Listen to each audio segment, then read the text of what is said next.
Selain itu ada payroll direct deposit atau cek, lalu ada payroll bank account reconciliation. Pengendalian yang diperlukan itu ada pembatasan otorisasi penandatanganan cek oleh pegawai yang berwenang yang tidak mempunyai akses terhadap pengelolaan waktu atau penyiapan pembayaran gaji, distribusi pembayaran gaji oleh seorang yang tidak terlibat dalam fungsi penggajian, dan penyerahan kembali gaji yang tidak diambil. Lalu yang keempat, ada penyiapan surat pemberitahuan dan pembayaran pajak. Penyiapan yang cermat dan tepat waktu diperlukan untuk menghindari sanksi dan tuntutan pidana terhadap perusahaan. Dokumen yang diperlukan itu ada formulir A1 dan SPT PPh Pasal 21. Pengendalian internalnya itu dilakukan melalui kebijakan yang didefinisikan dengan baik yang mengindikasikan kapan setiap formulir harus disiapkan. Selanjutnya,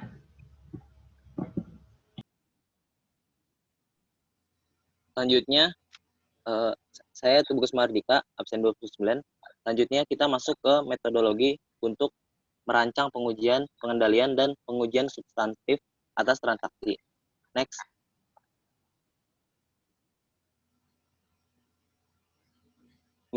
Metodologi untuk merancang pengujian, pengendalian, dan pengujian substansif atas transaksi bagi siklus penggajian dan personalia adalah: yang pertama, memahami pengendalian internal; yang kedua, menilai risiko pengendalian yang direncanakan; ketiga, menentukan luas pengujian pengendalian, dan merancang pengujian pengendalian serta pengujian substantif atas transaksi.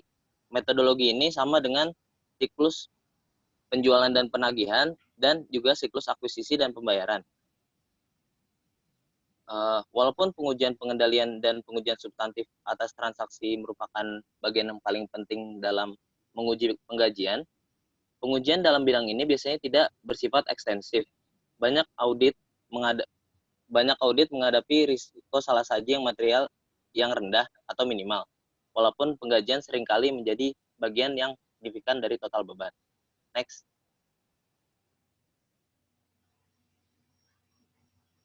Nah, setidaknya ada 5 pengendalian kunci bagi siklus penggajian dan personalia untuk menilai risiko pengendalian.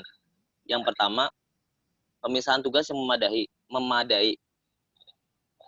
Fungsi penggajian harus tetap independen dari Departemen SDM karena bertugas mengendalikan aktivitas penggajian kunci seperti menambahkan dan menghapus karyawan.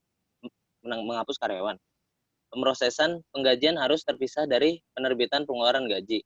Cek harus ditandatangani oleh karyawan yang bertanggung jawab, dan penggajian harus didistribusikan oleh seorang yang independen dari fungsi penggajian dan pencatatan waktu. Yang kedua, otorisasi yang tepat. Hanya Departemen SDM yang boleh mengotorisasi untuk menambah dan menghapus karyawan dari daftar penggajian atau mengubah tingkat upah serta potongan. Jumlah jam kerja setiap karyawan, terutama lembur, harus diotorisasi oleh penyelia karyawan. Persetujuan dapat dibubuhkan pada semua kartu waktu atau dilakukan atas dasar pengecualian hanya untuk jam lembur saja. Yang ketiga, dokumen dan catatan yang memadai. Pengendalian ini tergantung pada sifat sistem penggajiannya. Kartu waktu atau catatan memang diperlukan untuk karyawan per jam atau paruh waktu, tapi tidak untuk karyawan tetap. Bagi banyak perusahaan, catatan waktu harus memadai untuk mengakumulasi biaya penggajian menurut pekerjaan atau penugasan. Next. Yang keempat, pengendalian fisik terhadap aset dan catatan. Akses ke cek gaji yang belum ditandatangani harus dibatasi. Setiap cek yang tidak diklaim atau tidak dicairkan harus dikembalikan untuk disetor ulang. Jika cek ditandatangani oleh mesin tanda tangan, akses ke mesin tersebut harus dibatasi. Demikian juga, jika pembayaran dilakukan melalui setoran langsung, akses ke sistem yang digunakan untuk mengotorisasi pembayaran harus dibatasi. Yang terakhir, yang kelima, pengecekan yang independen atas kinerja.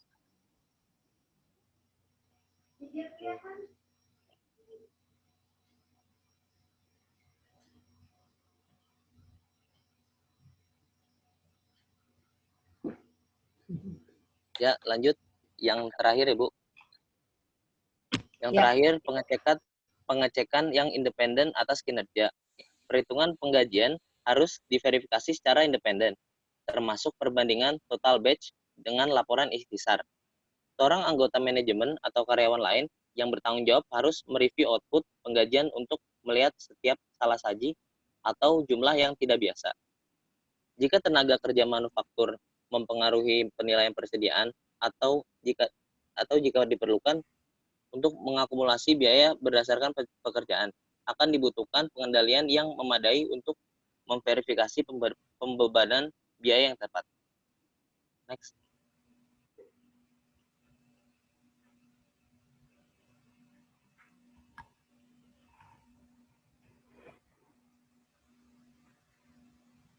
Baik, saya absen 28 Siti Ramadhani akan menjelaskan bagian berikutnya, yaitu terkait dengan formulir dan pembayaran pajak penggajian. Nah, pajak penggajian ataupun potongan-potongan pajak lainnya termasuk hal yang penting dalam suatu perusahaan, karena seringkali jumlahnya itu material. Kemudian, kewajiban potensial yang akan timbul kalau terjadi kelalaian dalam penyerahan formulir ataupun pembayaran pajak penggajian yang penyerahan itu tidak dilakukan secara tepat waktu akan berakibat berat karena ada hukum ataupun undang-undang yang mengaturnya. Yang pertama untuk penyiapan formulir dan pajak penggajian. Nah, auditor harus melakukan review terhadap pengisian ataupun penyiapan formulir minimal dari salah satu jenis formulir untuk pajak penggajian yang menjadi tanggung jawab si klien. Nah, ketika ada indikasi salah saji yang potensial di dalam SPT, maka perlu dilakukan rekonsiliasi antara formulir pajak dengan catatan penggajian. Potensi kewajiban akibat dari kelalaian dalam penyiapan formulir pajak penggajian ini bisa pajak yang belum dibayar, kemudian denda atau juga bunga akibat dari pembayaran yang tidak tepat. Selanjutnya, untuk pembayaran potongan pajak, penggajian, dan pemotongan lainnya secara tepat waktu. Auditor harus menguji apakah klien telah memenuhi kewajiban hukumnya untuk menyerahkan pembayaran semua potongan pajak penggajian. Pengujian dilakukan dengan, pertama, menentukan persyaratan klien dalam menyerahkan pembayaran. Jadi, apa saja persyaratan yang harus dipenuhi klien dalam menyerahkan pembayaran, yaitu dengan melihat sumber-sumber seperti hukum pajak, kontrak serikat pekerja, kemudian bagaimana perjanjian klien dengan karyawan. Lalu, menentukan apakah jumlah pembayaran itu sudah benar dan dilakukan secara tepat waktu dengan membandingkannya dengan pengeluaran kas selanjutnya dengan catatan di klien tersebut. Next.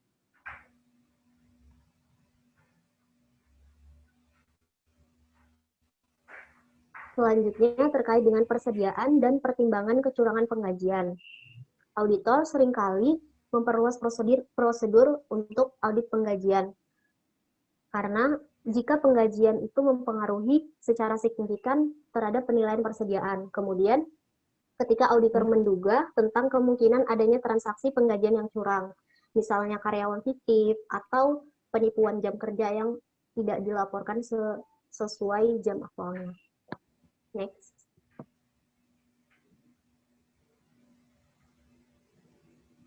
Nah, jadi antara penggajian dengan penilaian persediaan itu ada kaitannya, yaitu pada ketepatan klasifikasi untuk menentukan akun penggajian. Contoh, misal ketika gaji personil administratif itu dibebankan ke overhead manufaktur.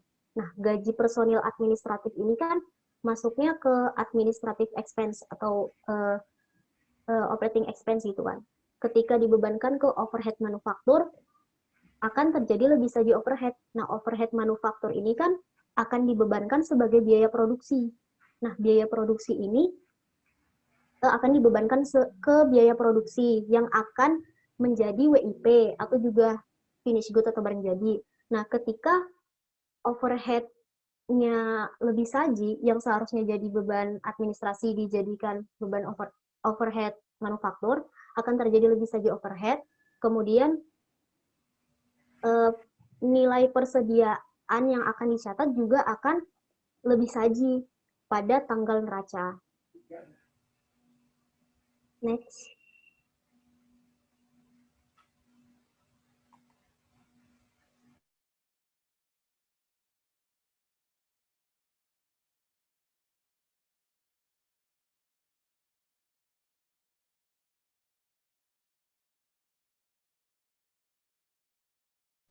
Akun-akun terkait penggajian itu sudah diklasifikasikan secara tepat.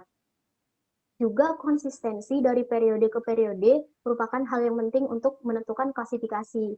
Caranya dengan menguji, yaitu menelusuri tiket pekerjaan ataupun bukti lainnya bahwa karyawan itu sudah mengerjakan suatu pekerjaan yang memang pekerjaan tersebut itu bisa mempengaruhi pencatatan akuntansi terkait penilaian persediaan, seperti contoh yang sudah saya sebutkan sebelumnya. Next.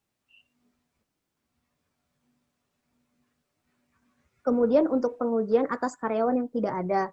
Hal ini itu terjadi ketika ada cek yang dikeluarkan, cek gaji yang dikeluarkan kepada karyawan, namun sebenarnya karyawan tersebut itu sudah tidak lagi bekerja untuk perusahaan.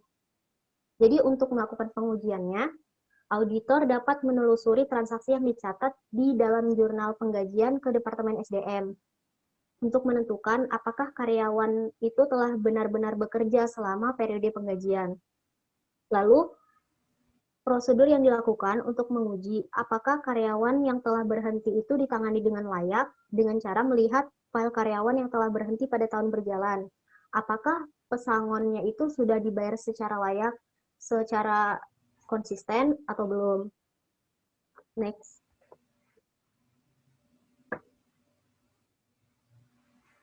Lalu pengujian atas kecurangan waktu. Hal ini terjadi ketika karyawan melaporkan waktu kerja yang lebih banyak dari yang sebenarnya dikerjakan oleh karyawan tersebut. Pengujiannya itu dilakukan dengan rekonsiliasi total jam kerja yang dibayar menurut catatan terkait penggajian dengan catatan jam kerja independen, seperti yang diselenggarakan oleh pengendalian produksi. Next. Lalu, laporan beban yang curang. Pemalsuan laporan beban oleh manajemen itu bisa menjadi indikator diabaikannya pengendalian internal dan potensi kecurangan di area lainnya. Misal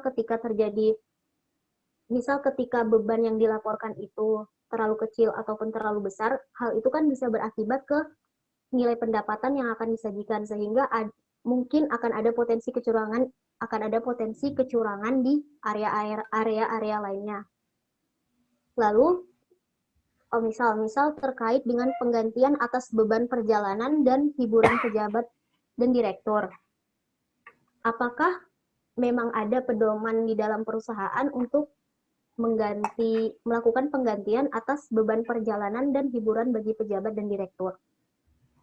Pengujiannya dilakukan dengan verifikasi tujuan dari perjalanan bisnisnya ini. Apakah memang untuk keperluan bisnis, kemudian memeriksa tanda penerima pendukung, lalu menentukan apakah penggantian atas beban perjalanan dan hiburan itu diatur dalam pedoman perusahaan atau tidak. Selanjutnya,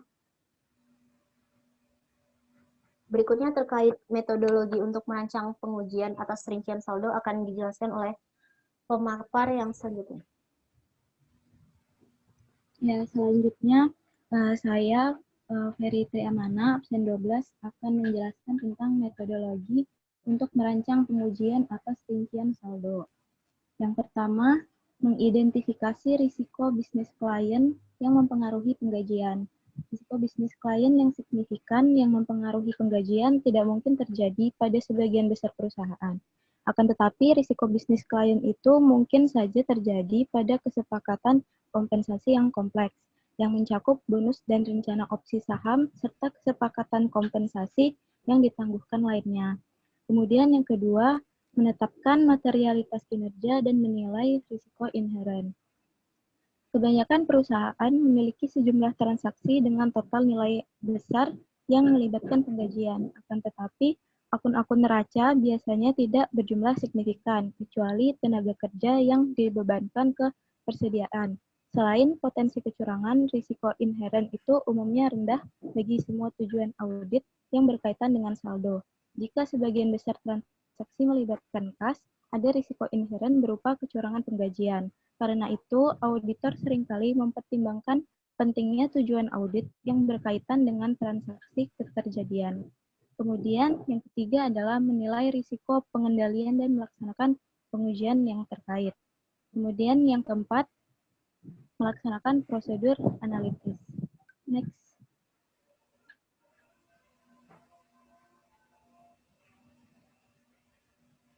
Yang keempat, dalam melaksanakan prosedur analitis ini ada 5 prosedur. Yang ke-1, membandingkan saldo beban gaji tahun ini dengan beban gaji tahun lalu. Salah saji yang mungkin terjadi itu salah saji pada saldo akun beban penggajian. Kemudian, membandingkan saldo direct labor sebagai persentase dari penjualan tahun ini dengan tahun-tahun sebelumnya. Salah saji yang mungkin terjadi itu salah saji pada direct labor dan inventory. Kemudian, yang ketiga, membandingkan saldo commission expense sebagai persentase dari penjualan tahun ini dengan tahun-tahun sebelumnya. Salah saji yang mungkin terjadi yaitu salah saji dalam saldo commission expense dan commission liability. Yang keempat, membandingkan beban pajak atas gaji sebagai persentase dari saldo gaji dan upah tahun ini dengan tahun-tahun sebelumnya disesuaikan dengan tarif pajak. Salah saji yang mungkin terjadi itu salah saji saldo beban pajak penggajian dan kewajiban pajak penggajian. Kemudian yang terakhir, membandingkan akun pajak penggajian akrual tahun ini dengan tahun-tahun sebelumnya. Salah saji yang mungkin terjadi itu salah saji saldo pajak penggajian aktual dan beban pajak penggajian. Next. Kemudian metodologi yang selanjutnya itu merancang dan melaksanakan pengujian atas rincian saldo untuk akun kewajiban dan beban. Verifikasi akun kewajiban yang berkaitan dengan penggajian yang seringkali disebut sebagai beban penggajian aktual, biasanya bersifat langsung jika pengendalian internal telah beroperasi secara efektif. Jika auditor merasa puas bahwa transaksi penggajian telah dicatat dengan benar dalam jurnal penggajian dan formulir pajak penggajian terkait telah disiapkan secara akurat serta pajak dibayar tepat waktu. Pengujian atas rincian saldo tidak akan menghabiskan banyak waktu. Ada 2 tujuan audit yang berkaitan dengan saldo yang utama dalam menguji kewajiban penggajian. Yang pertama itu adalah keakuratan, yaitu aktual dalam neraca saldo telah dinyatakan dengan jumlah yang benar. Kemudian yang kedua itu pisah batas, yaitu misal transaksi dalam siklus penggajian dan personalia itu telah dicatat pada periode yang benar. Kemudian yang keenam, merancang dan melaksanakan pengujian atas rincian saldo untuk akun-akun dalam siklus penggajian dan personalia. Pengujian saldo rinci akun-akun beban misalnya yang pertama jumlah potongan dari gaji karyawan. Pajak penggajian yang dipotong tapi belum dibayar kepada pemerintah dapat diuji dengan membandingkan saldonya dengan jurnal penggajian, formulir pajak penggajian yang dibuat pada periode selanjutnya dan pengeluaran kas pada periode selanjutnya. Kemudian ada utang gaji dan upah. Setelah auditor menentukan kebijakan perusahaan untuk mengakrualkan upah dan mengetahui bahwa hal tersebut konsisten dengan tahun sebelumnya, prosedur audit yang tepat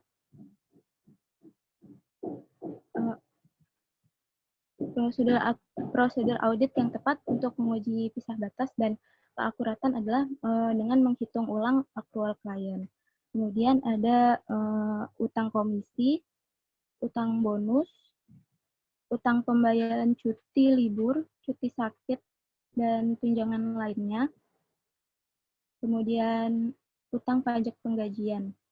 Utang pajak penggajian itu dapat diverifikasikan dengan memeriksa formulir pajak yang disiapkan pada periode selanjutnya untuk menentukan jumlah yang sudah harus dicatat sebagai kewajiban pada tanggal neraca. Kemudian ada pengujian atas rincian saldo untuk akun beban. Auditor perlu melakukan pengujian tambahan yang relatif sedikit terhadap akun-akun laporan laba rugi sebagai sebagian besar audit selain prosedur analitis, pengujian pengendalian, pengujian substantif atau transaksi, dan pengujian atas akun kewajiban terkait yang telah dibahas. Kemudian ada juga kompensasi pejabat, juga komisi, kemudian ada beban pajak penggajian. Beban pajak penggajian untuk tahun berjalan itu dapat diuji dengan mula-mula merekonsiliasi total penggajian di setiap formulir pajak penggajian dengan total penggajian untuk seluruh tahun. Kemudian ada total penggajian, tujuan dari total penggajian itu untuk menentukan apakah transaksi penggajian dibebankan ke akun non penggajian atau sama sekali tidak dicatat di jurnal penggajian. Kemudian juga ada tenaga kerja kontrak, dan yang terakhir tujuan penyajian dan pengungkapan. Auditor menggabungkan prosedur audit yang berhubungan dengan empat tujuan penyajian dan pengungkapan dengan pengujian atas rincian saldo untuk kewajiban dan beban. Sekian presentasi dari kelompok kami. Lebih dan kurangnya mohon maaf. Jika ada pertanyaan, dipersilahkan.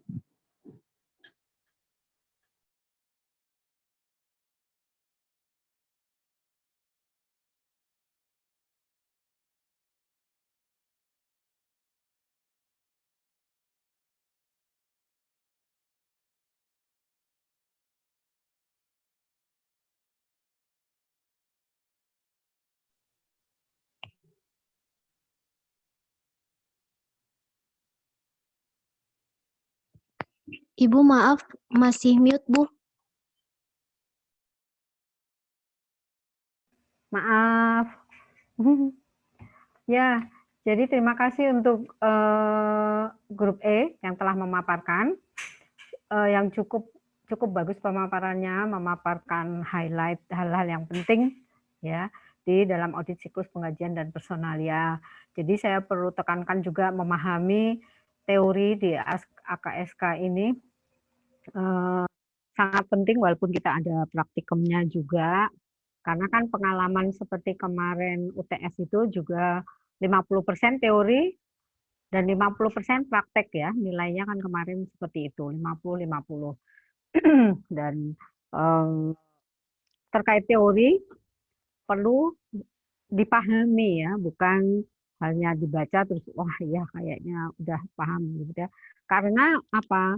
Karena ini ujiannya itu online, jadi memang soal-soal yang dibuat itu tidak yang jawabannya ada straightforward di buku ya, lebih kepada logika juga yang mendasarkan pada teori di buku, karena kan memang open book sifatnya. Jadi memang dosen diminta untuk membuat soal seperti itu karena ini online.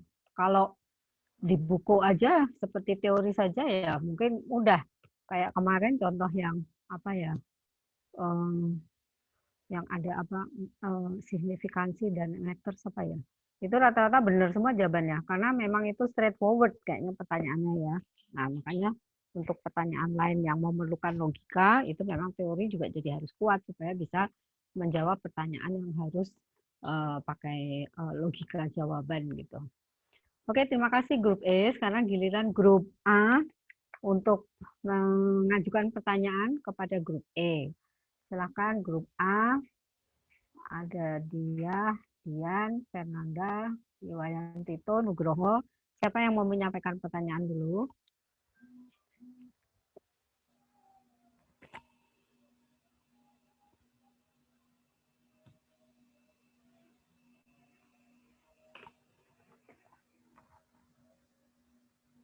Silakan grup A.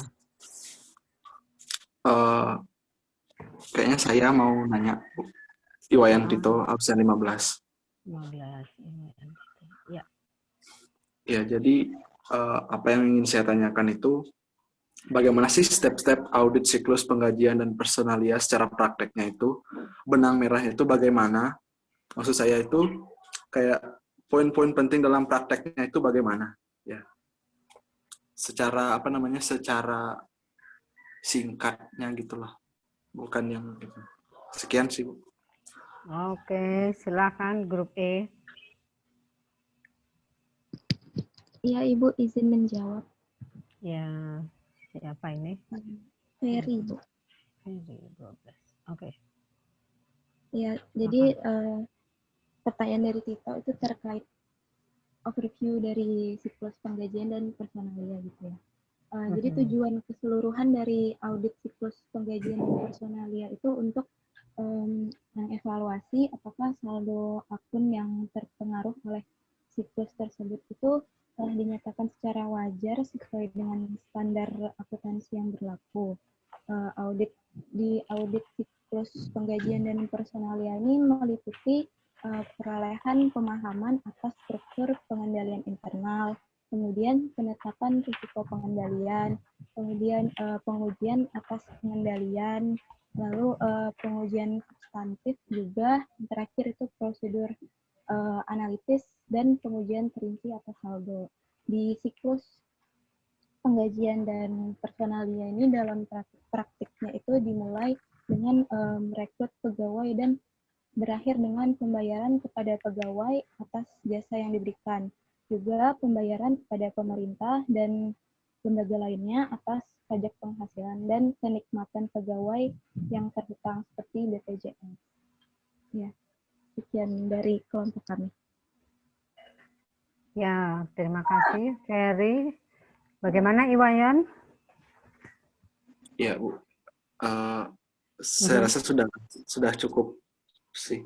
Setidaknya untuk menggambarkan bagaimana gambaran secara overview-nya itu ya kayaknya sudah cukup. Ya, jadi terima kasih Ferry dan kelompok E udah menjawab. Ya. Jadi ya intinya tentu 6 tujuan audit itu harus dicapai ya, Wayan.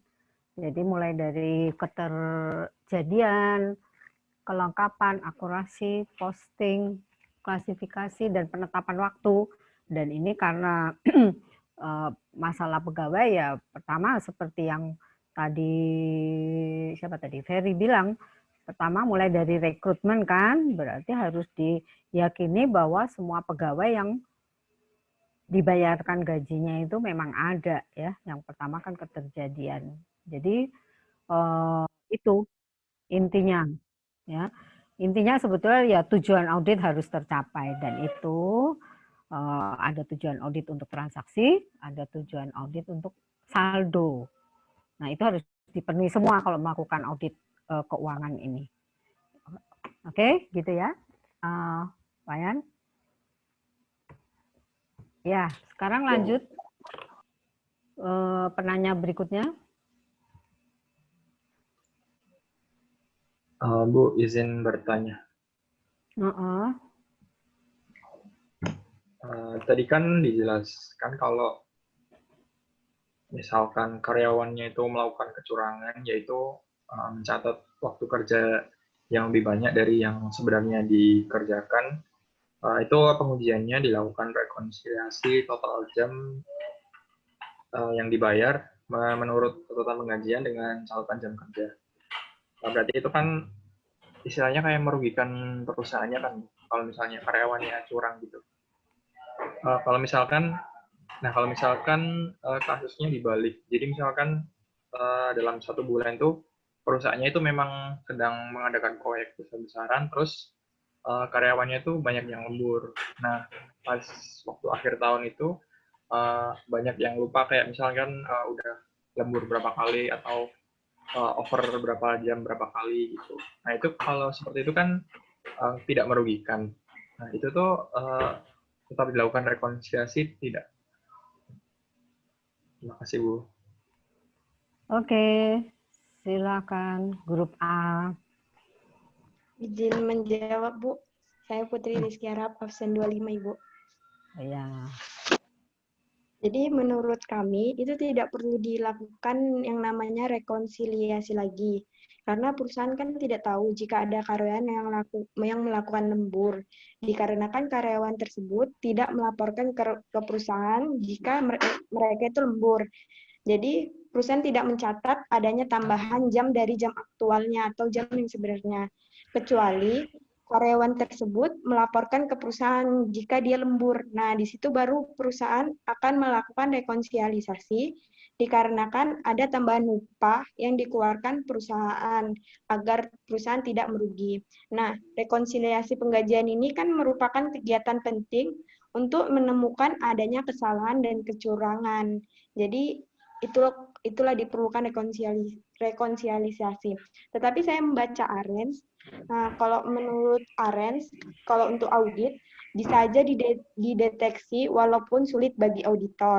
Bisa pakai perangkat lunak audit, tapi lebih mudah kalau dilakukan pencegahan melalui pengendalian internal perusahaan itu.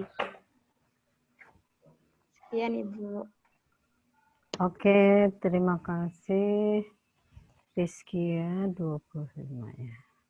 Oke, jadi ini perlu juga diketahui kalau terkait lembur itu kalau seperti pegawai negeri tempat saya, begitu juga swasta saya rasa sama, tidak semua orang itu bisa saya mau lembur sekarang udah pulangnya nanti aja gitu kan, misalnya gitu ya.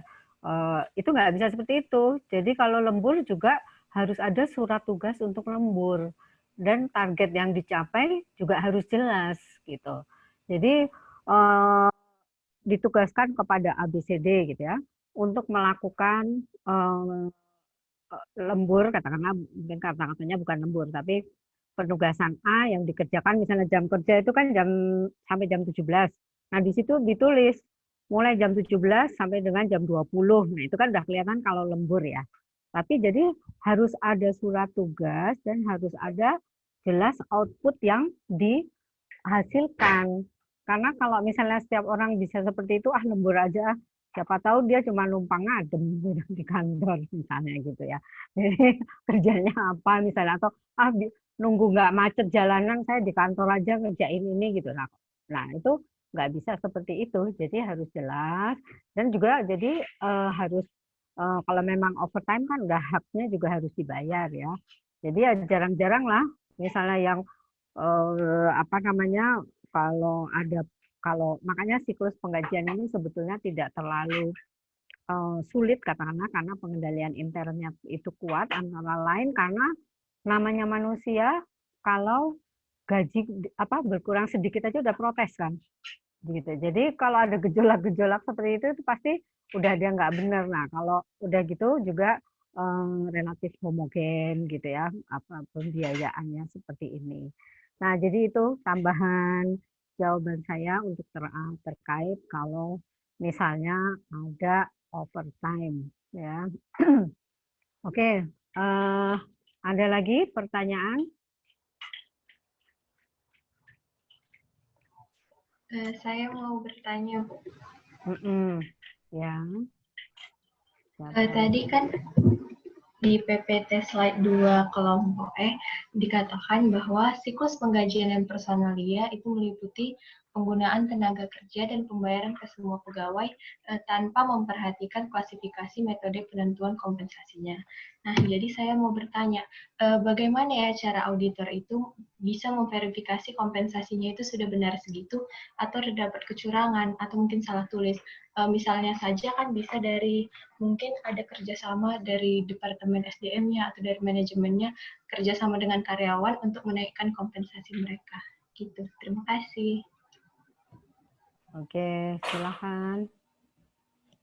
Izin menjawab ya, Bu. Iya. Saya Anindya, absen 3. Jadi kan kompensasi itu dapat berupa gaji, bonus, stock option, sama biaya representasi. Nah, menurut sumber dari internet sama buku Arens, cara auditor melakukan verifikasi jumlah kompensasi dengan cara membandingkan otorisasi tentang kompensasi dari Dewan Komisaris, terus dibandingin sama kompensasi yang udah dicatat. Seperti itu, Bu. Iya, betul. Jadi yang pertama, setiap kompensasi, setiap bonus, setiap tambahan-tambahan penghasilan lainnya itu harus ada kebijakan tertulis dari pimpinan, dari manajemen, harus ada keputusannya gitu ya. Jadi dan itu berupa otorisasi gitu ya untuk pengeluaran tersebut. Nah, itulah yang harus dibandingkan oleh auditor. Untuk pengeluaran ini ada tidak pedomannya. Sama seperti pengeluaran untuk apa namanya menjamu tamu misalnya gitu ya, ini kan termasuk juga di golongan biaya ini, juga harus jelas misalnya untuk menjamu tamu itu budgetnya berapa, terus tamu siapa saja yang bisa dijamu makan katakanlah gitu ya, kemudian yang terkait dengan tugasnya apa harus terkait dengan tugas tentunya ya, jadi soalnya saya juga pernah lagi ngaudit. Saya itu cuma berempat satu tim. Waktu itu kebetulan cek fisik ke lapangan yang sampai waktu makan siang belum selesai. Nah, kami diajak makan siang. Cuman timnya cuma berempat, ternyata yang dari kliennya ada 14 orang. Lah, padahal nanti judulnya itu biaya menjamu auditor gitu, makan siang. Lah, kan kami cuma 4, mereka 14 orang. Jadi, mesti juga ada jelas aturan seperti itu, menjamu tamu itu siapa yang bisa dijamu, berapa maksimal budgetnya, berapa dari kantor yang bisa menemani. Juga tadi perjalanan udah disinggung ya, untuk penggantian perjalanan, itu terkait kedinasan atau bukan, seperti itu. Jadi intinya memang harus ada pedoman pengeluaran untuk kompensasi tersebut, serta harus ada otorisasinya waktu mengeluarkannya. Jadi begitu jawabannya, Fernanda ya?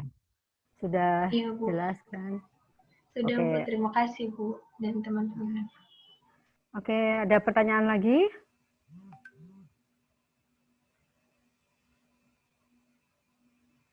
Oke, kalau tidak ada, terima kasih untuk grup E yang telah menyajikan dengan baik, dan grup A yang udah mengajukan beberapa pertanyaan yang bagus juga. Kita ke batch kedua ya, yaitu terkait dengan praktikum dari buku Sukrisno Agus, dan yang menyajikan adalah grup F ya, nanti penanya grup B. Silakan grup F.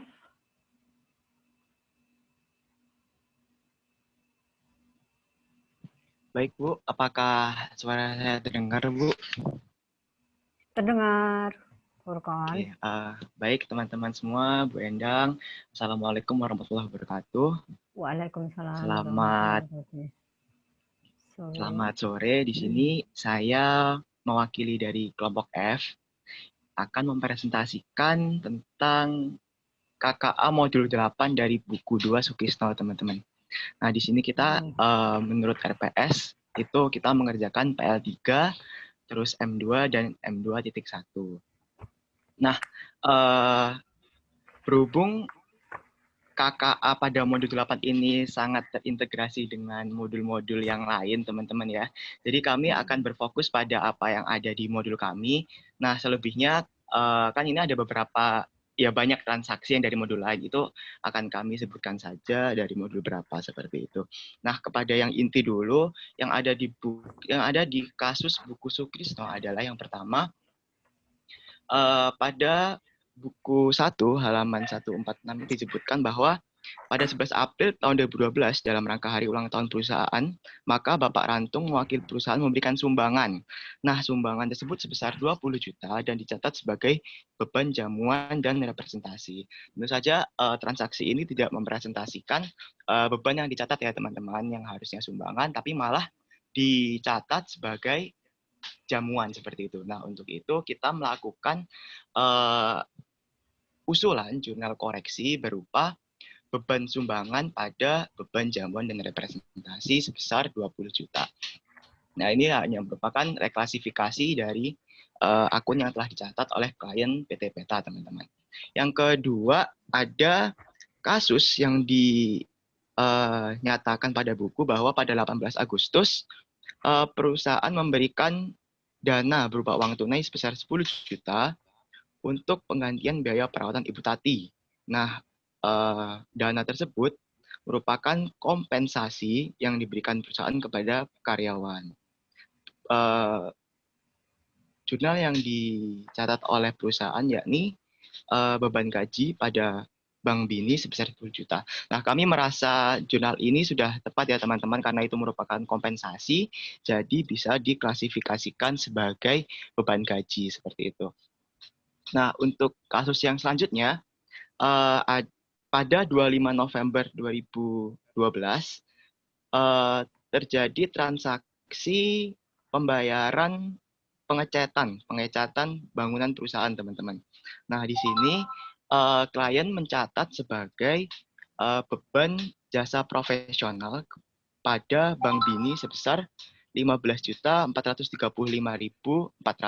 Sedangkan seperti yang kita tahu ya teman-teman ya, kalau misalnya pengecatan itu tuh nggak kita masukkan sebagai beban jasa profesional, tetapi lebih diklasifikasikan ke beban pemeliharaan, teman-teman. Karena merupakan capital expenditure. Nah, untuk itu kami mengajukan jurnal koreksi berupa beban pemeliharaan dan reparasi pada beban jasa profesional sebesar 15.435.400. Ini juga merupakan reklasifikasi beban, teman-teman ya. Untuk selanjutnya, terdapat kasus bahwa pada tanggal 28 Desember 2012, perusahaan membeli voucher hotel untuk akomodasi petugas pajak. Nah, voucher itu sebesar 3.500.000 dibeli dan diserahkan sendiri oleh Bapak Denny kepada petugas pajak. Sampai dengan tutup buku, perusahaan belum catat pembelian ini karena Bapak Denny belum mengajukan penggantian dan memberikan bukti pembelian voucher hotel. Nah, bukti-bukti tersebut baru diberikan oleh Bapak Denny pada tanggal 8 Januari. Nah, untuk itu karena transaksinya sudah terjadi ya teman-teman ya, maksud saya terjadinya itu sebelum tutup buku perusahaan, cut off perusahaan, maka kita bisa menganggapnya sebagai beban, teman-teman. Di sini yang merupakan voucher hotel kepada petugas pajak yang belum dicatat kan sama Mbak Esther selaku staf akuntannya. Nah, untuk itu kami melakukan jurnal koreksi sebagai berikut, yakni beban jamu dan prestasi pada utang reimburse sebesar 3.500.000. Nah, untuk transaksi tersebut kita akan masukkan ke PARE ya teman-teman ya. Nah, di PARE ini karena banyaknya transaksi yang terjadi, sebenarnya sudah ada keterangan di bawah teman-teman ya. Tapi kan kalau misalnya saya scroll nanti pusing gitu kan. Jadi cukup saya bacakan aja ya. Nah, pertama untuk promosi. Nah, untuk promosi ini itu kami ambil dari modul 3 yang ada dengan jurnal beban promosi pada persediaan sebesar 10 juta. Maka dari itu kita debit 10 juta ini, teman-teman. Lalu yang kedua untuk perjalanan dinas dan akomodasi itu sebesar 42.500 kami dapat dari modul 4. Modul 4 dengan jurnal beban perjalanan dinas dan akomodasi pada biaya yang masih harus dibayar sebesar 42.500. Kemudian yang nomor 3, jasa profesional sendiri ini berasal dari transaksi pada modul 3 ini ya teman-teman. Kita masukkan saja, kita debitkan di sini. Nah, selanjutnya untuk yang kreditnya, ini ada di keterangan nomor 12 di mana menerangkan bahwa jurnal ini kami ambil dari modul 7 teman-teman. Modul 7 aset tetap yang berupa yang dengan jurnal kendaraan bermotor pada beban pemeliharaan sebesar 12.500. Begitu kami kredit 12.500 pada beban pemeliharaan dan reparasi. Kemudian untuk akun jasa profesional ini merupakan transaksi yang ada pada modul 8 ya teman-teman, sebesar 15.435.400 yang sudah saya jelaskan tadi. Kemudian asuransi. Nah, asuransi ini kami ambil dari modul 5 teman-teman. Nah, dari modul 5 ini dengan jurnal beban asuransi pada asuransi diberi buka sebesar 3 juta. Kemudian untuk akun selanjutnya ada sumbangan. Sumbangan ini merupakan transaksi yang ada di modul 8 tadi ya teman-teman sudah saya jelaskan. Langsung kita masukkan saja ke debitnya 20 juta. Kemudian untuk jamuan dan representasi ini juga merupakan transaksi yang ada dalam modul kami ya teman-teman, modul 8, yang dimana kita langsung debitkan saja 3.500.000 dan kreditkan 20 juta sesuai yang saya jelaskan tadi. Kemudian untuk sewa guna usaha ini kami dapatkan dari modul 7 teman-teman. Dari modul 7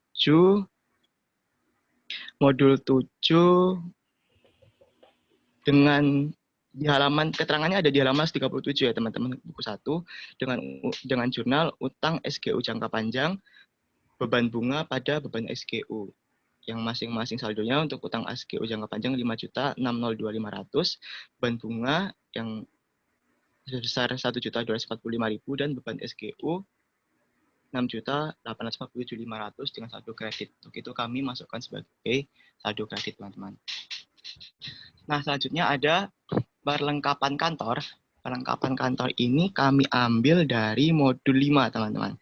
Modul 5 dengan jurnal beban perlengkapan kantor pada beban lain-lain sebesar 1.582.500. Untuk saldo kreditnya sendiri itu berasal dari modul 7. Modul 7 peralatan aset tetap itu dengan jurnal peralatan kantor pada beban perlengkapan kantor sebesar 1 juta.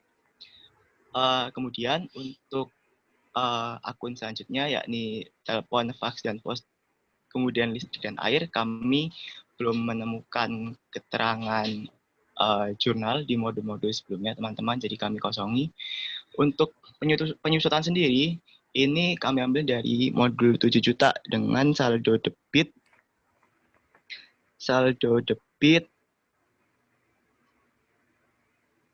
13.336.267 yang jurnalnya yaitu beban penyusutan pada akumulasi penyusutan bangunan dan prasarana, akumulasi penyusutan peralatan kantor, dan akumulasi penyusutan aset tetap SGU. Untuk saldo kreditnya sendiri itu kami ambil dari modul 7 teman-teman, modul 7 yang dimana jurnalnya yaitu akumulasi penyusutan kendaraan bermotor pada beban penyusutan sebesar 30.454.687. Nah, untuk akun selanjutnya ini ada piutang tak tertagih, di mana kami mendapatkan datanya itu dari modul 2 teman-teman. Modul 2 yang waktu awal-awal di siklus penjualan itu dengan jurnal piutang tak tertagih pada piutang usaha sebesar 27.500.000 teman-teman. Kemudian untuk akun sewa, kami juga menemukan adanya saldo debit di modul 5. Modul 5 dengan jurnal beban sewa pada sewa dibayar di muka sebesar 5 juta. Nah, untuk beban lain-lain sendiri ini, kami klasifikasikan dari berbagai akun, teman-teman. Karena memang ada beberapa akun yang di jurnal di modul-modul sebelumnya itu tidak ada di daftar list, di daftar akun ini. Untuk itu, atas beban-beban tersebut, kami masukkan ke beban lain-lain. Beban-beban tersebut antara lain ada ini beban lain-lain yang kami dapat dari modul 4 sebesar 148.000. Kemudian ada beban bunga dari modul 7 sebesar 1.245.000. Ada juga rugi investasi dari modul 6 sebesar 10 juta dan rugi pertukaran aset yang kami dapat dari modul 7 sebesar 500.000. Yang setelah kami jumlahkan yaitu berjumlah 11.893.000 teman-teman untuk saldo debitnya. Nah, untuk saldo kreditnya kami ambil dari modul 6 dan 5 teman-teman. Modul 6 ini yakni adalah terkait investasi yang dimana ini terdapat jurnal yaitu investasi PT Domba Kecil pada beban lain-lain sebesar 750.000 yang kami ditambahkan juga dengan jurnal yang ada di modul 5, itu dengan jurnal beban perlengkapan kantor pada beban lain-lain sebesar 1.582.500 yang apabila ini kita jumlah menghasilkan saldo yang ada di kreditnya beban lain-lain ini, teman-teman. Jadi untuk PL3 seperti itu. Ini untuk per auditnya tinggal kita jumlahkan saja dari per klien 31 Desember dengan debit kredit koreksi yang sudah kita lakukan, kemudian akan mendapatkan saldo per audit seperti itu, teman-teman. Untuk KKA M2 dan M2.1 akan dipaparkan oleh pemapar selanjutnya. Terima kasih. Terima kasih, Bukan.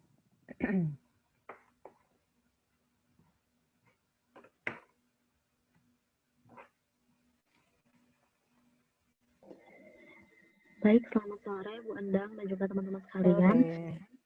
Saya Elizabeth, absen 11 dari kelompok F akan melanjutkan pemaparan mengenai KKA modul 8.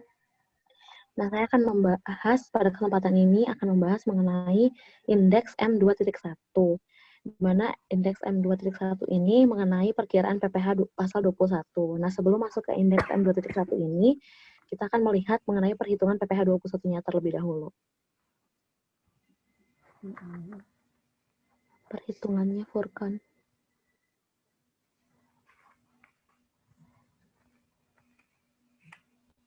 Ke atas.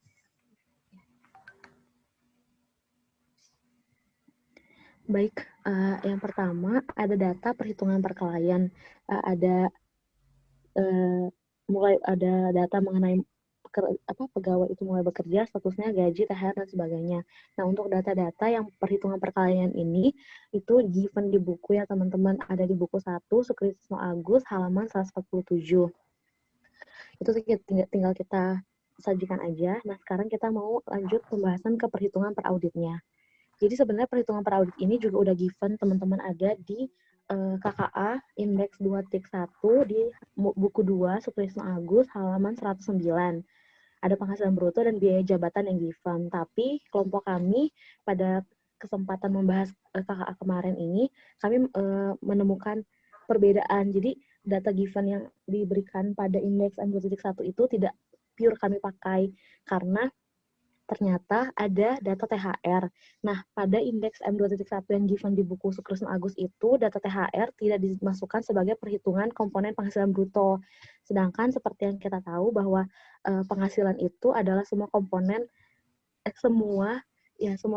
yang menambah kemampuan ekonomis seseorang. Nah, dan berdasarkan UPPH bahwa penghasilan itu termasuk dari penghasilan teratur maupun tidak teratur, maka dari itu THR kami masukkan sebagai komponen penghasilan bruto.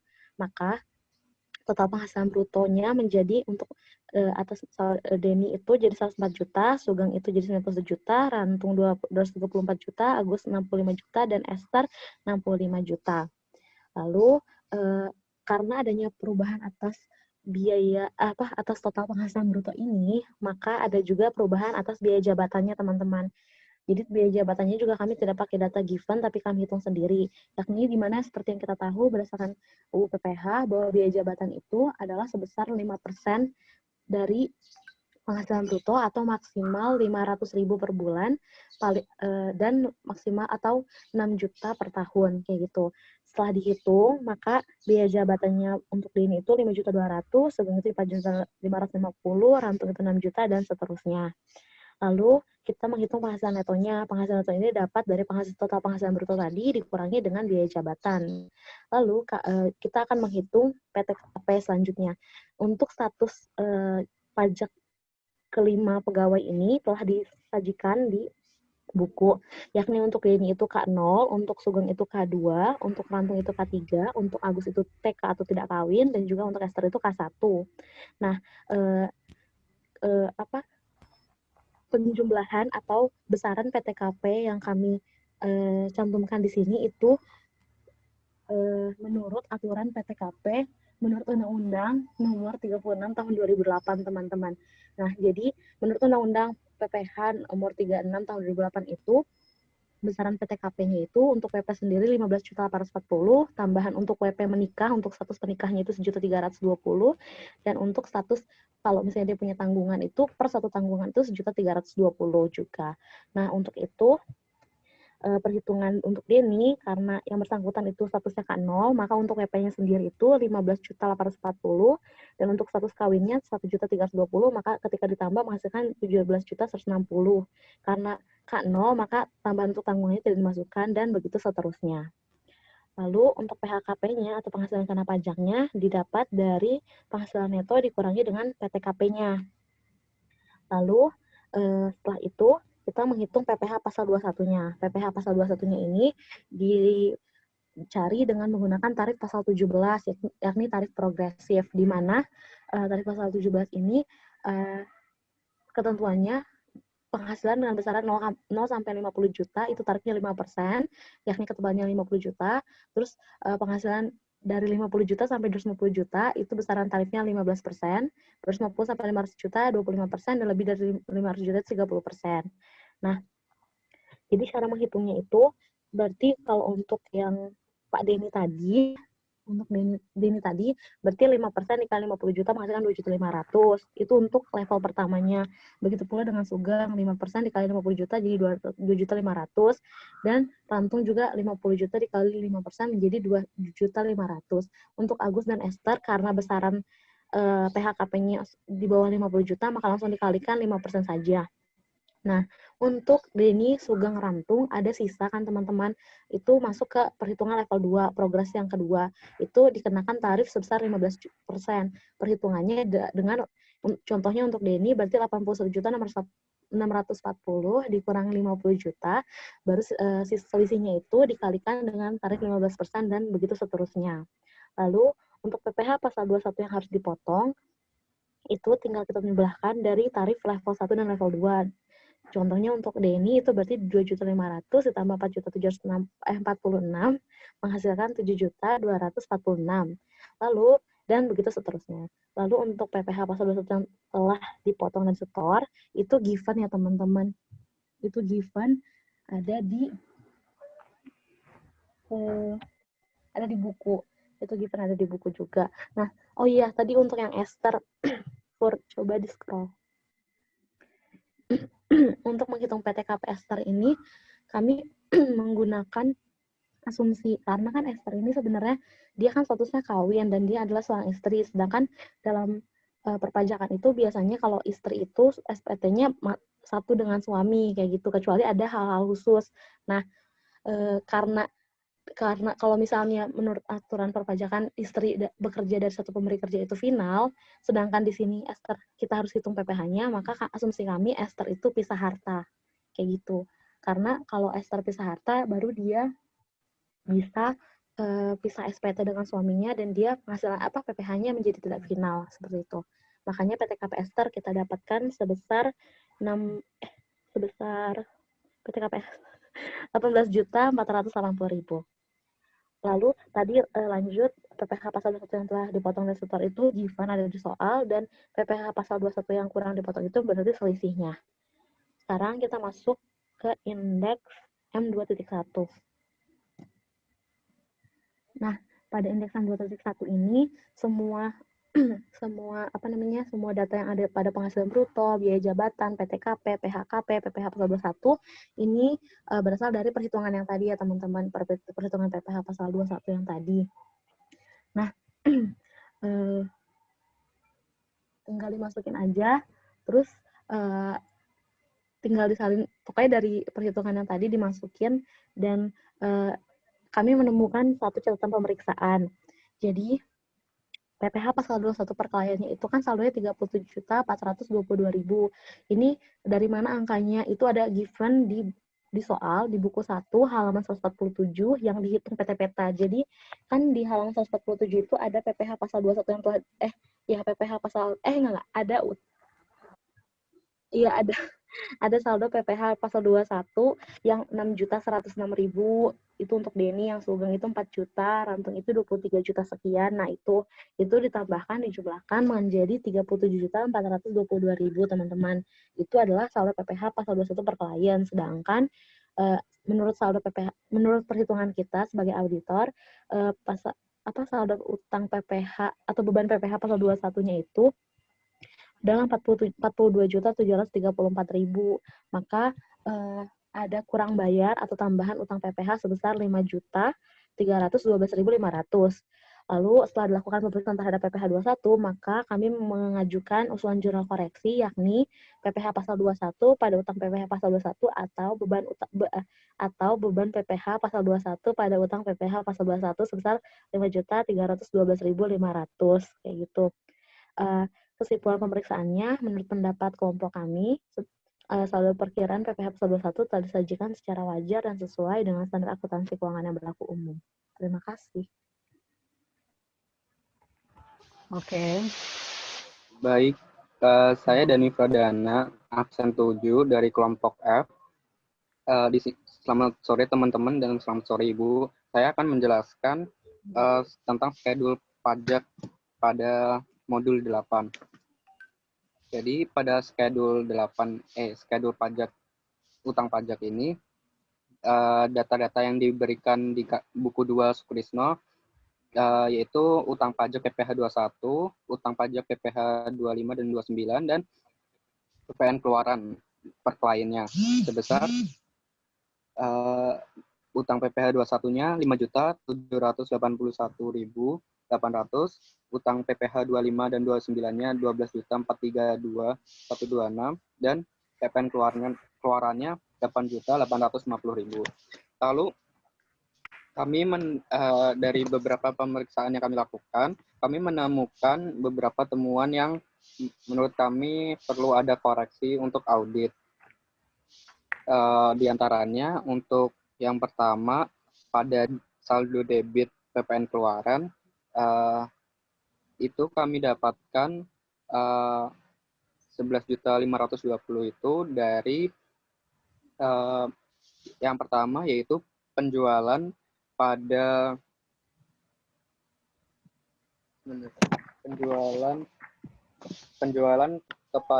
PT Horas.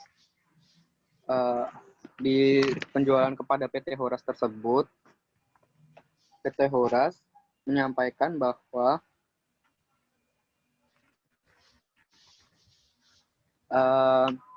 barang yang dijual oleh PT Peta itu belum sampai ke gudang PT Horas. Jadi pada modul 2 kemarin kan yang PT Horas ini menggunakan shipping point untuk pencatatan persediaannya. Lalu ditambah juga dengan retur penjualan dari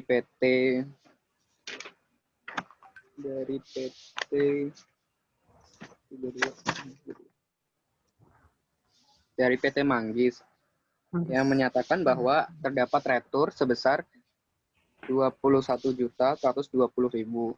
Nah, di situ dari perhitungan itu PPN keluarannya sebesar 10% dari penjualan dan 10% dari retur.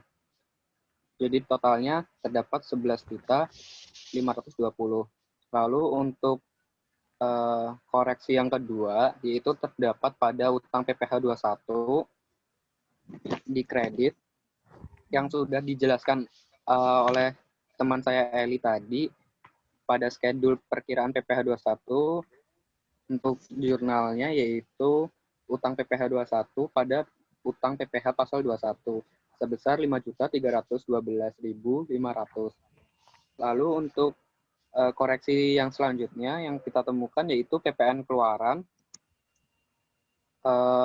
sebesar 4.750.000. Itu didapat dari modul 3 buku 1 Sukrisno halaman 81. Di modul 3 Sukrisno halaman 81 itu menyebutkan bahwa barang yang diantar ke PT barang yang diantar ke PT Yuki itu belum sampai, jadi PPN masukannya belum tersedia, belum diterima barang dari PT Yuki-nya. Jadi perusahaan sebaiknya tidak mencatat utang dari pembelian terlebih dahulu. Dan PPN masukan sebesar 4.750.000.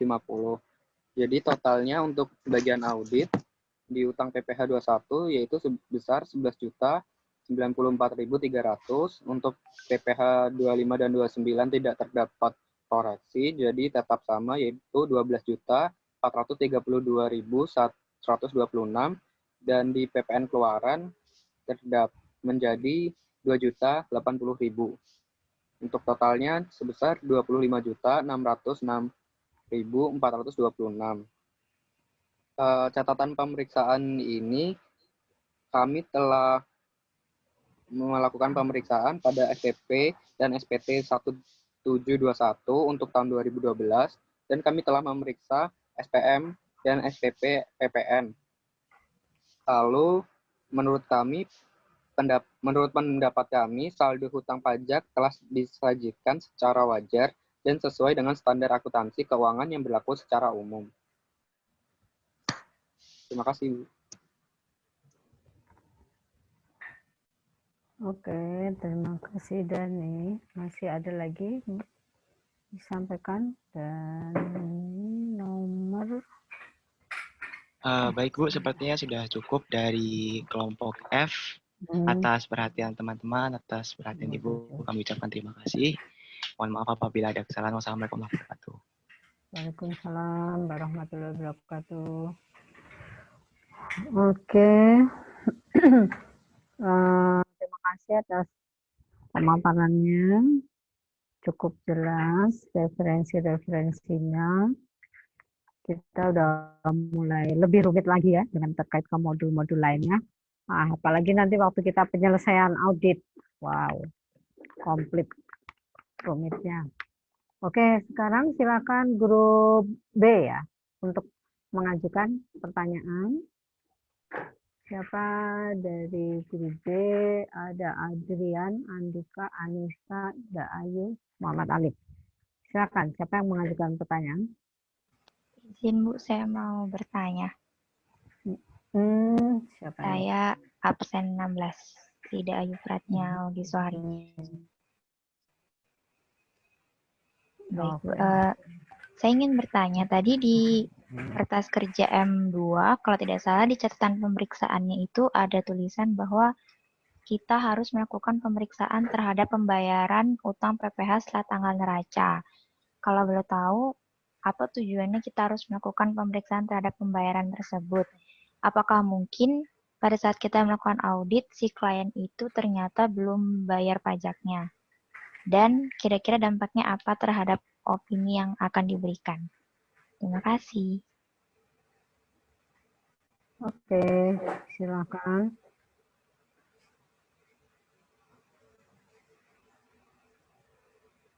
Yang ditanya pembayaran pajak setelah tanggal neraca ya? Iya, Bu.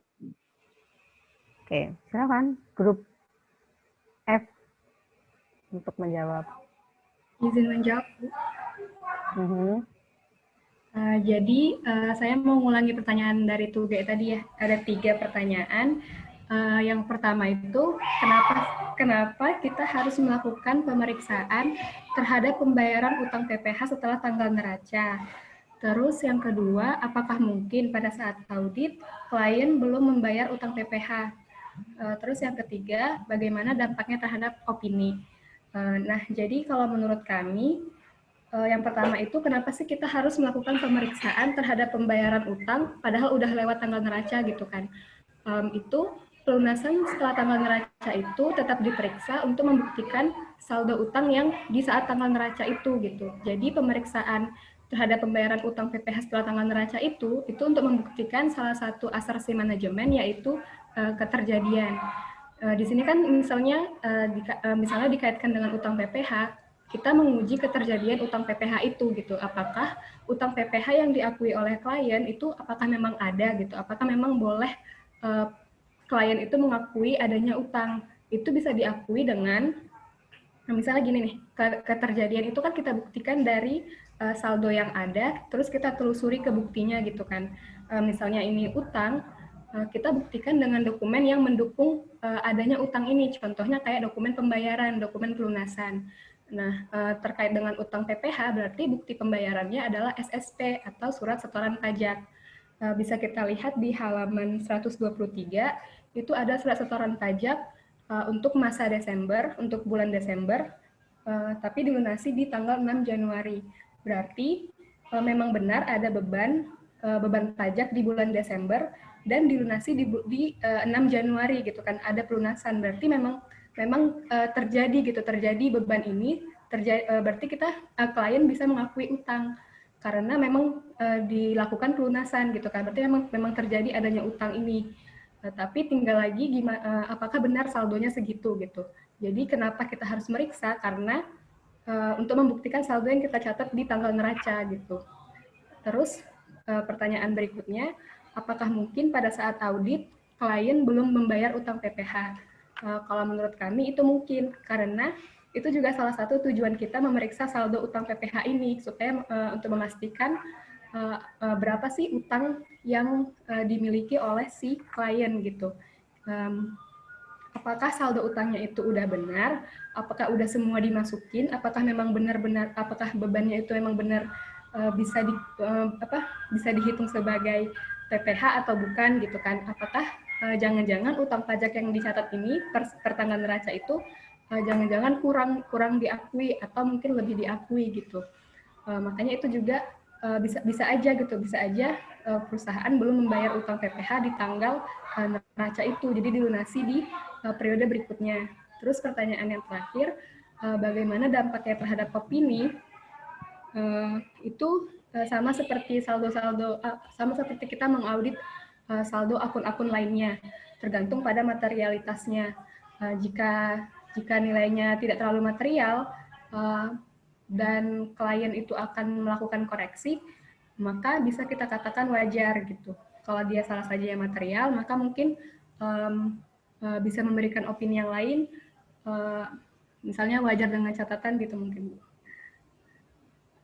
Mungkin sekian dari kami. Oke, jadi jawaban dia tadi adalah untuk pengujian atas saldo ya? Iya, Bu. Keterjadian atas saldo ya, bukan pengujian untuk substantif kan ya? Untuk keterjadian dan saldonya. Ya, untuk pengujian keterjadian atas pengujian saldo, bukan untuk pengujian substantif gitu maksud saya. Ya, jadi beda dengan kalau perkiraan lain ya, kalau teks ini. Oke, gimana Ida? Dengan jawaban tersebut? Iya Bu, saya udah paham. Terima kasih kelompok yang sudah menjawab. Oke. Ya, selanjutnya. Penanya selanjutnya. Izin bertanya, Bu. Nomor. Saya Adrian absen 1. Izin bertanya kepada kelompok penyaji tentang kertas kerja audit yang sudah dipaparkan. Jadi kan tadi di kertas kerja audit disinggung beberapa kali di jurnal koreksi tentang perlakuan terhadap beban-beban yang terjadi dalam kegiatan penggajian perusahaan. Nah, sebenarnya saya ingin bertanya bagaimana perbedaan yang spesifik antara akun-akun beban tersebut seperti beban jamuan, beban sumbangan, beban jasa, profesional, dan beban pemeliharaan. Kira-kira kriteria apa sih yang cocok untuk memasukkan masing-masing transaksi tersebut ke dalam akun beban yang sudah disebutkan tadi. Nah, terus apabila terdapat kasus di mana klien keliru menggolongkan transaksi, tetapi tidak mempengaruhi laporan keuangan sama sekali, apakah akan mempengaruhi laporan hasil audit secara keseluruhan? Terima kasih. Ya, silakan siapa yang akan menjawab pertanyaan Adrian? Saya ingin menjawab pertanyaan Adrian, Bu. Oke. Chris Monica. Ya, silakan, Bu. Jadi Ya, pertanyaan silakan. Adrian itu yang pertama kan perbedaan spesifik antara akun-akun beban yang disebutin tadi. Yang kedua, kriteria transaksi yang masuk ke akun beban itu tuh contohnya kayak gimana. Terus yang ketiga, jika ada penggolongan akun beban yang salah itu nanti pengaruh ke laporan hasil auditnya gimana kan. Jadi menurut kelompok kami, yang mendasari perbedaan spesifik dari akun-akun beban tersebut itu ialah penggunaan beban itu sendiri. Tujuannya itu digunakan untuk membiayai apa. Nah, misalnya akun beban jasa profesional merupakan akun untuk mencatat semua pengeluaran untuk biaya jasa profesional pada administrasi umum. Contoh transaksinya itu seperti kalau kita membayar jasa konsultan pajak untuk mengisi dan melaporkan SPT, atau kita membiayai jasa auditor dari pihak luar untuk mengaudit laporan keuangan perusahaan kita. Terus untuk beban pemeliharaan itu sendiri digunakan untuk mencatat semua pengeluaran yang digunakan untuk perbaikan dan pemeliharaan peralatan yang digunakan untuk operasional atau produksi perusahaan. Contoh transaksinya seperti untuk membiayai biaya pengecatan ulang gedung yang sudah usang, atau untuk servis alat-alat produksi seperti equipment kantor seperti AC atau komputer dan lain-lain. Nah, untuk beban jamuan itu sendiri biasanya itu digunakan atau diperuntukkan untuk klien perusahaan, misalnya untuk partner atau bisa untuk menjamu tenaga profesional kayak auditor itu tadi. Terus untuk beban sumbangan dan beban donasi itu contoh transaksinya seperti misal perusahaan itu ngasih sumbangan ke Yayasan Panti Asuhan A atau ngasih donasi untuk perayaan HUT kemerdekaan RI misalnya seperti itu. Namun menurut kelompok kami secara laporan keuangan penggolongan beban itu tidak terlalu material. Secara pencatatan akuntansi, perusahaan itu bisa dibebaskan mau mengklasifikasi jenis beban ini itu ke beban apa. Misal, ada perusahaan yang mengklasifikasikan beban listrik itu masuk ke miscellaneous expense atau beban lain-lain, atau ada juga perusahaan yang langsung mengklasifikasikan beban listrik itu di akun tersendiri, yaitu beban listrik. Nah, itu juga sama halnya dengan beban-beban lain yang disebutkan tadi, kayak beban jamuan, beban sumbangan, beban jasa profesional, dan juga beban pemeliharaan. Nah, klasifikasi beban ini itu menjadi penting karena ini tuh ada kaitannya sama kepentingan perpajakan yang tadi. Di dalam perpajakan itu kan ada aturan terkait yang deductible expense sama non-deductible expense kan. Nah, jika tidak diaudit, bisa aja klien itu membebankan transaksi pada deductible expense sehingga beban pajak yang ada di laporan keuangan itu jadi under value dari yang seharusnya dilaporkan. Nah, untuk laporan hasil auditnya sendiri, kalau misalnya ada terjadi perbedaan penggolongan kayak yang ditanyain yang tadi itu sebenarnya tidak terlalu berpengaruh secara langsung. Karena laporan hasil audit itu sendiri itu tergantung dari tingkat materialitas efek transaksi pada beban pajak. Kecuali apabila nilainya itu melebihi tingkat materialitas yang sudah ditentukan, maka nanti baru akan mempengaruhi laporan hasil audit dari laporan keuangan yang diaudit. Begitu, Bu. Kurang lebihnya mohon maaf. Terima kasih. Oke, terima kasih. Chris Monica, apakah Adrian sudah puas dengan jawabannya? Sudah, Bu. Terima kasih kepada kelompok penyaji. Oke, kalau tadi ya, Chris Monica, apa namanya, yang terkait dengan pengeluaran deductible dan undeductible. Kalau tadi ada pengeluaran voucher, yang tadi siapa tadi ya, Furkon ya, pengeluaran voucher untuk auditor pajak, itu deductible atau undeductible? Coba, menurut siapa tadi, Chris Monica?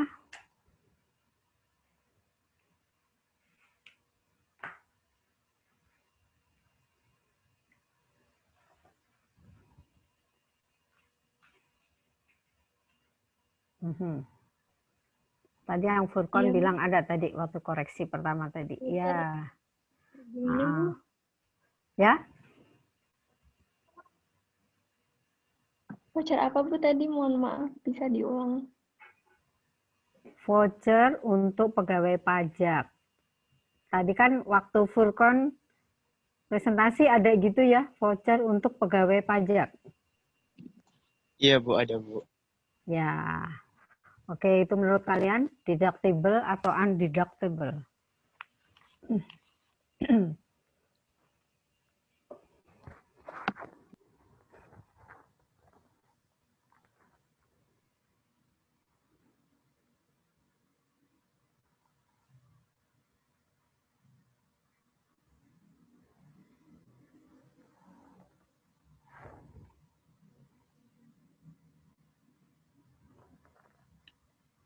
Maaf Bu, kan dari definisi, saya izin menjawab Bu, nggak tahu kalau Oh salah Bu iya. ya, mohon maaf.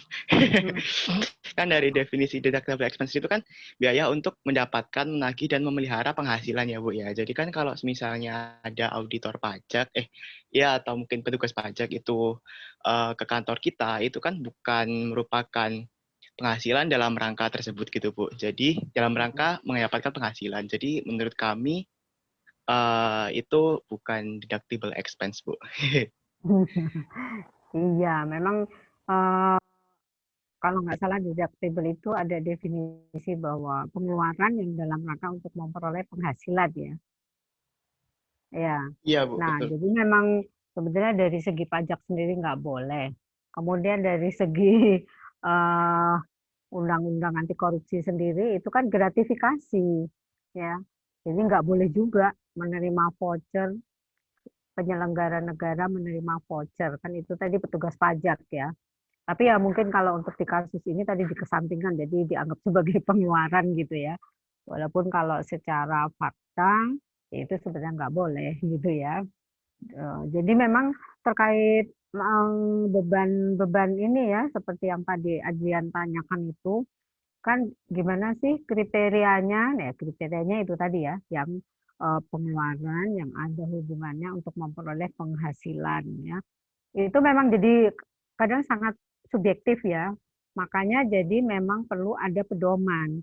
Pertama, auditor harus melihat dulu pedoman, kan ini audit pemeriksaan keuangan ya. Jadi auditor harus melihat apakah manajemen membuat pedoman mengenai pengeluaran apa saja yang boleh, apa yang tidak gitu ya. Seperti tadi biaya entertainment ya harus jelas kriterianya. Karena kalau enggak gitu ya, misalnya menjamu main golf misalnya. Lah, padahal itu ternyata yang diajak itu enggak ada hubungannya dengan klien gitu. Emang itu mungkin kadang-kadang banyak dipermainkan ya biaya seperti itu dan dimasukkan sebagai biaya promosi. Ya alasannya ada aja pasti gitu kan ya, ini dalam rangka menarik pelanggan gitu. Nah itu memang jadi auditor harus hati-hati ya. Jadi kriterianya seperti itu. Harus pertama harus ada pedoman, kedua memang secara peraturan pajak juga harus dilihat lagi tadi apakah itu deductible atau undeductible. Gitu ya. Oke, Adrian.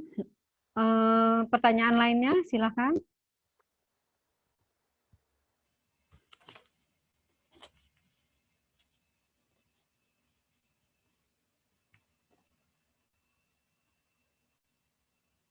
Grup B.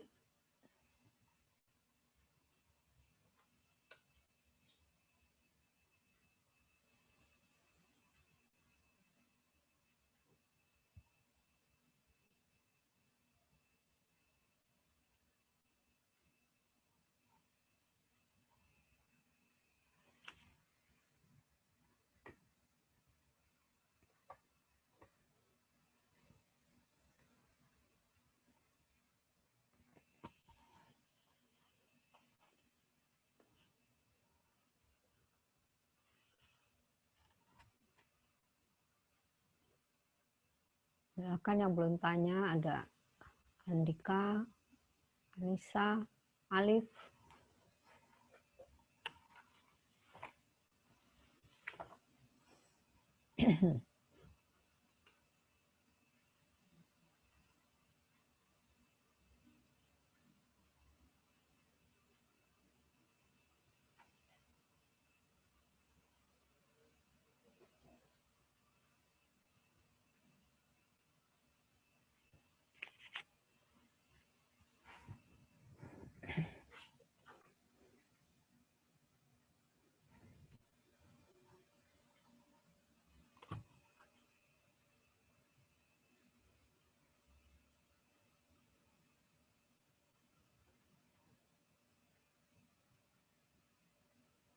Masih ada waktu 4 menit, silakan. Atau untuk hal-hal yang terkait teori di pemaparan yang pertama.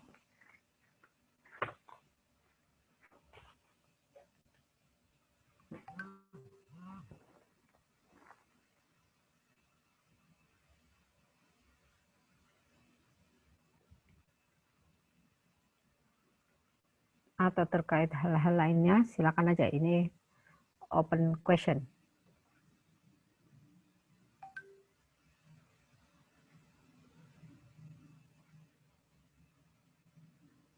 Saya izin bertanya, Bu. Tapi Ya. pertanyaannya out of topic nggak apa-apa, Bu? Ya, nggak apa-apa. Saya penasaran sih, Bu, kan di pandemi ini itu kan banyak pegawai-pegawai termasuk PNS itu kan work from home, Bu, ya. Nah, untuk dari BPKP sendiri yang kebanyakan auditor itu gimana, Bu, untuk proses audit kayak gitu misalnya dalam masa pandemi ini? Oh, untuk proses auditnya ya? Iya, maksudnya mungkin kan kadang kita harus periksa langsung ke perusahaan gitu kan, Bu. Nah, mungkin karena pandemi jadi terhalang atau bagaimana. Itu sih, Bu, yang saya penasaran aja gitu. Terima kasih, Bu. Iya, betul. Jadi kan kita ada apa namanya istilahnya PKPT itu tuh ya, program kerja pengawasan tahunan atau rencana audit untuk setahun, itu kan tetap harus dicapai ya, walaupun kondisinya pandemi. Jadi ya sebisa mungkin diupayakan. Jadi tetap aja itu berjalan, cuma metodenya jadi lebih banyak ke, kalau sekarang ini sering rapat dengan Zoom juga dengan kliennya, dengan obriknya ya, kalau kita bilang objek pengawasan, tetap juga seperti itu. Jadi kita menyampaikan surat tugas, rapat waktu apa namanya entry meeting itu juga tetap dilakukan walaupun dengan Zoom, karena mereka juga kan juga work from home sama juga gitu ya. Nah, kecuali kalau udah ada hal terpaksa yang memang harus didiskusikan, itu pun rapatnya pun juga tetap dengan physical distancing ya. Jadi mereka akan tanya kita berapa yang datang. Jadi nanti diatur ruang rapat yang duduknya itu berjauhan gitu. Tapi jadi tetap juga dengan media yang ada berupa Zoom dan lain-lain. Dan kalau bukti juga kebanyakan di apa namanya ya, di scan dulu, lalu kita melakukan evaluasi bukti-buktinya itu dari kantor gitu. Memang terasa pengaruh juga gitu, tapi ya tidak menghalangi itu untuk mendapatkan apa namanya hasil evaluasinya, karena toh tetap juga nanti kan kita ada pembahasan mengenai temuan-temuan gitu. Jadi tetap seperti itu. Memang ada kendala, tapi ya ini bisa diatasi. Tapi memang dampaknya ke anggaran di kantor, jadi terjadi penghematan malah karena nggak ada biaya perjalanan jadinya, nggak ada biaya perjalanan dinas gitu. Dari sisi biro keuangan mereka juga jadi bingung, ini nggak ada penyerapannya jadi turun. Padahal kalau penyerapan turun itu juga mempengaruhi kinerja untuk organisasi ya. Walaupun kalau di satu sisi bagus juga outputnya tetap tercapai, tapi biayanya lebih rendah gitu kan. Tapi ya apa namanya begitulah kondisinya. Rencana harus tetap dilaksanakan, laporan hasil audit tetap harus terbit, walaupun dengan kondisi yang pandemi seperti ini. Gitu, Vulkan? Ya, baik, Bu. Terima kasih atas informasi dan penjelasannya. Oke. Ada lagi? Pertanyaan lainnya lagi?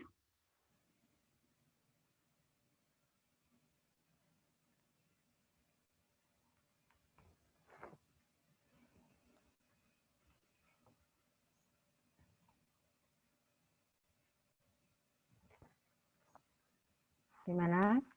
Sudah?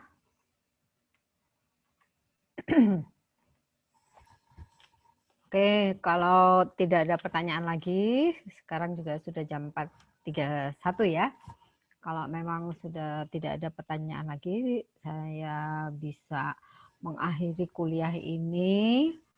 Nah, jadi selamat berlibur ya, mulai minggu depan libur secara akademis, tapi pekerjaan tetap ada ya. Kalian harus membuat KTTA dan lain sebagainya. Jadi selamat libur walaupun tetap mengerjakan tugas. Saya akhiri ya pertemuan hari ini dengan mengucap alhamdulillah, terima kasih. Wassalamualaikum warahmatullahi wabarakatuh. Selamat sore, salam sejahtera untuk semuanya. Waalaikumsalam. Selamat sore, Bu. Terima kasih, Bu. Terima kasih banyak. Ibu. Terima kasih, Bu. Sama-sama. Terima kasih banyak, Bu. Sama-sama. Saya izin live ya. Baik, Ibu.